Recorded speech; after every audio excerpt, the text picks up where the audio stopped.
So in this segment, we're going to be lowering our scale models. And I want to warn you before we do this, there's going to be some hacking involved. There's no real way to do this without drilling some holes or cutting your model or obviously making some sort of modifications. That's going to be necessary. I want to show you an example. This is a car that I'm trying to give the impression that the motor isn't in it. And if you've ever owned a car like this, you know that 700 or 800 pounds missing from the front end actually elevates it. So this car is missing the motor, and I want to replicate that.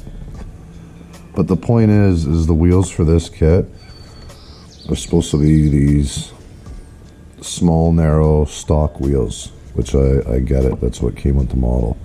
But I put on NASCAR wheels, so you could see they're double the size, double the thickness, double the size, but double the thickness.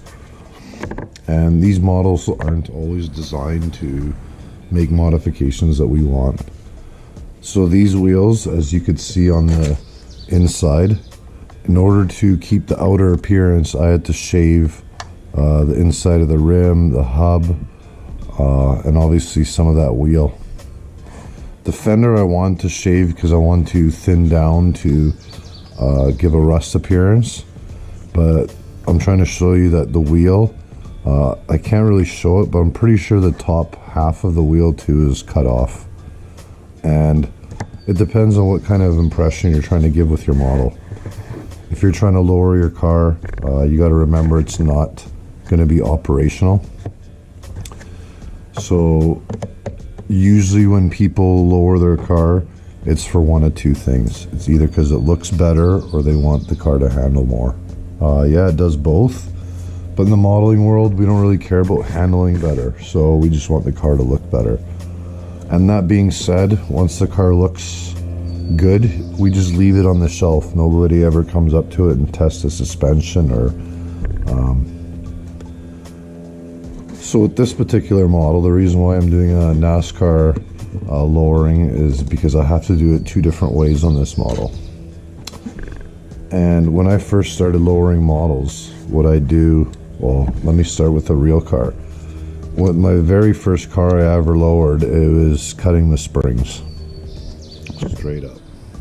Cut 2-3 coils out, and that lowered my car. So I started lowering cars, my model cars, the same way. And I noticed by cutting, you know, a desired amount out of each spring equal, it'll actually drop the car lower in the rear. Problem is sometimes when you get to the front, your spindles aren't the same. Your hubs aren't all built the same. So for example, this is the one on the front. So I can't just chop the springs to lower the front. So in the front, what we have to do is take this spindle off. You can see there's the spindle there that the hub attaches to. So what we do is take this spindle off and we essentially just move it up. And out of all my experience, I've glued wheels just to this before, and yeah, it works. But if you want to do it properly, you got to take this off and move it up. As far as math works, all of our models are in scale, so that really helps right there. We can use math to lower the car, and generally every car that I've ever seen, and if you lower it 3 inches, it just looks automatically better. So for the sake of this video, we're going to lower this car 3 inches in scale, and I guarantee you if you do it to any other model besides Tamiya cars are generally pretty low unless it's like a stock car. But to lower a car, I'm going to show you the multiple methods here. And again, this particular car requires 2 different ways. The third way I've seen, newer cars are mounted and they actually use a tube. And the tube has a little steel rod in it, and it connects to each hub. Again, all you have to do is drill, because it's a hole here and a hole here, and the tube literally goes through like a Hot Wheels car, or the steel rod. All you have to do is drill holes lower, and that'll lower the car, or higher. So just remember, if you want to lower the car, you got to raise the elements when the car is sitting. So right now the car is sitting normal. You got to raise this stuff in order for the car to sit lower. All right. And math, it really helps out here, because if you take 1/8 of an inch, which is this, that's 1/8 of an inch. That equals 3 inches in scale of 24. All right. So half of this I think was 1.25, and you times that by 24 and you get about 3 inches. So now that we know this, basically all of our changes have to be right here in this mark. As long as we make all of our changes on the car equal, we're going to drop it 3 inches. All right. Alternatively too, you can leave the rear where it is. I know the front just lowered 3 inches, so you're only dealing with the front. That gives a tremendous effect also. But for this one, I'm lowering the whole thing. So here you can see how I mount it. This is going to be really easy. These pins mount in the bottom here. All I got to do is literally cut 1/8 off of there. All right. So all I got to do is cut 1/8 off here. So if I get my ruler, you can see 1/8 would just leave me a bit of that nub. All right. So all I'm going to do is leave a bit of that nub. All right. Bam. We're going to go to that side and do identical. Bam. Car's just been lowered. That's the rear. The front now, it's gonna get a bit more complicated. This is gonna be fun. On the front, we could already see where the spindle is. They leave a stock halfway mark.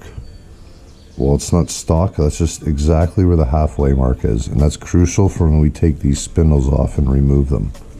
But all we have to do is measure up 1/8 of an inch and then mount our new spindle.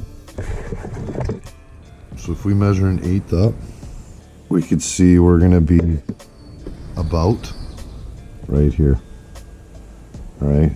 But first what we're going to do is remove one spindle. And if you haven't done this before, I always suggest leaving one stock. Don't clip them both off. All right. When I was younger too, I never reinforced it, but in this one I'm going to show you how to reinforce it, because we're basically taking a stock model and weakening it, so we want to make it stronger by doing this. So you want to get some flush cuts and get it right as flush as you can, right on the edge of that spindle. And when you cut it, you definitely want to lose that spindle because we need it, right? So don't lose that. Now I like to always clean up this little edge, just so when we mount the piece back, we have a nice smooth surface, right?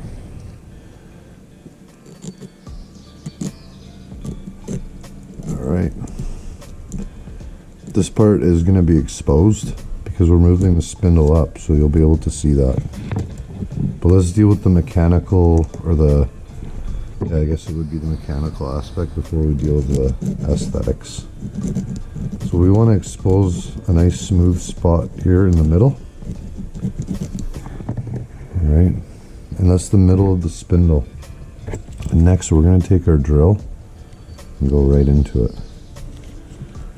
Alright. And this is going to help us keep it all solid.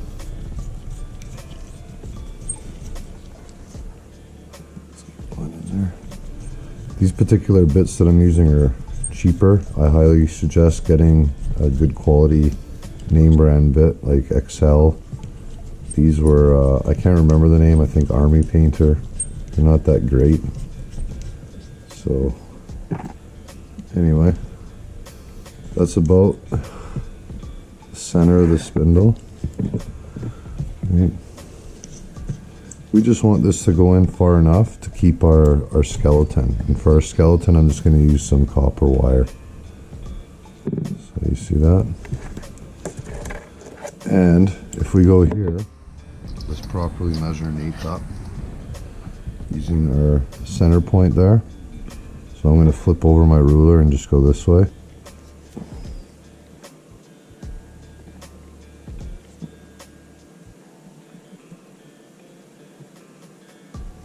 Alright, so that little pencil spot is where we're going. And we're going to go right through the plastic, but right in the center. Alright.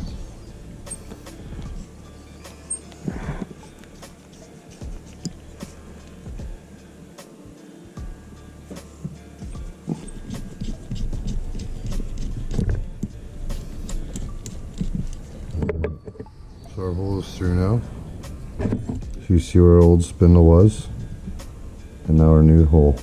And this is, we just trimmed this copper wire. You don't have to put it through the back, it's a habit. We glue all these together, and that's where our spindle is going to sit. So cool, eh? And for this I'm going to use black CA. So I'm going to stick that in there. And do one more test fit. Yep. Dab this in there. Again.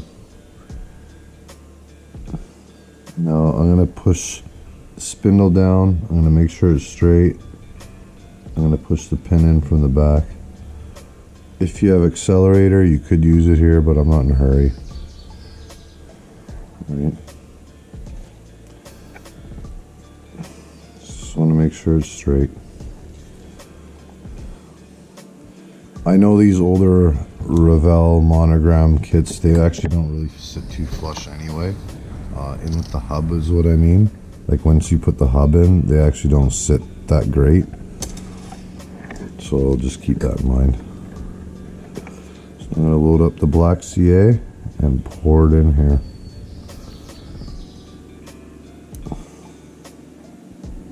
See that? A bit more.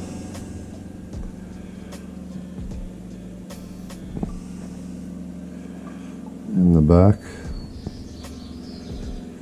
And I'm going to let this dry a while. I know it dries quick. And then once it dries, then I'll trim off my copper rod on the back there. But for now, I'll let that be. And look at that. Once it's dry, you won't even be able to tell we lowered it. So if we look at it like that, the one on the right, stock, one on the left is up 3 inches or an eighth of an inch. Yeah, see, that already feels solid. We're gonna leave it. We're gonna let it be a bit, and I'll work on this side. Everything's all glued in now, and as you can see, it almost looks stock. You can't even tell it's been changed, which is great. The other thing I like to do is line up my wheels, especially if they're directional. So my right front's going to be here, front. And I guess one of the biggest things I could recommend when you're customizing your suspension is if you can have a piece of glass like I do here. I just bought this at IKEA for about $10 and I've been using it forever. For mounting wheels on cars or automobiles or vehicles, for cutting up decals, for cutting up tape, I highly recommend just getting a piece of glass. So obviously when you have your car like this, everything's touching. You know, nothing's pushing down. You know, all 4 wheels are touching. And that's crucial when you're adjusting your suspension. So I like to scrape away a little bit if you can. If you don't want to, another suggestion is to use Mr. Cement. And then Mr. Cement will start wiping away some of the paint. Alright. And what it'll also do is start softening up the plastic.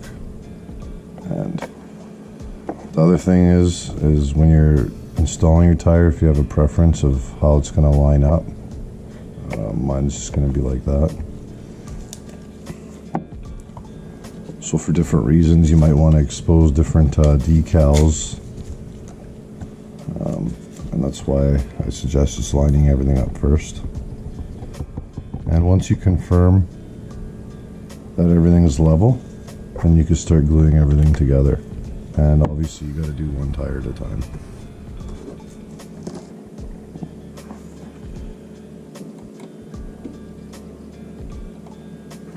And as you're doing this, make sure you're ready to line everything up because you don't have much time. Alright, so the first tire is going to go on just like that. And I want to line it up so it's straight, level. That way when we continue the next ones, everything's already starting to dry. So I don't really want to touch it, but we will move to the next one. So again, I'm going to put some cement on here to soften it and remove some of that paint.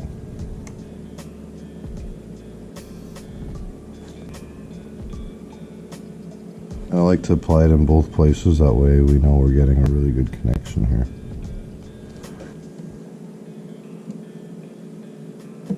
Okay, so you want to make sure it's level. I let them sit, and then I come back in with more black CA.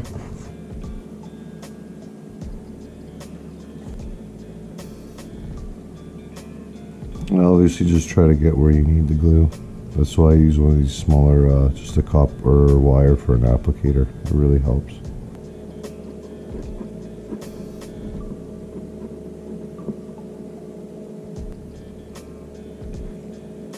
In the rear, I don't add the extra CA until I know this has been cured for a little bit, just to prevent any detrimental failure, we can call it. I only put enough CA on the card just to do one tire at a time, just because this black CA is stronger and it does dry a little bit quicker, so there's no sense in wasting it. Alright.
Well, thank you for watching the video to this point.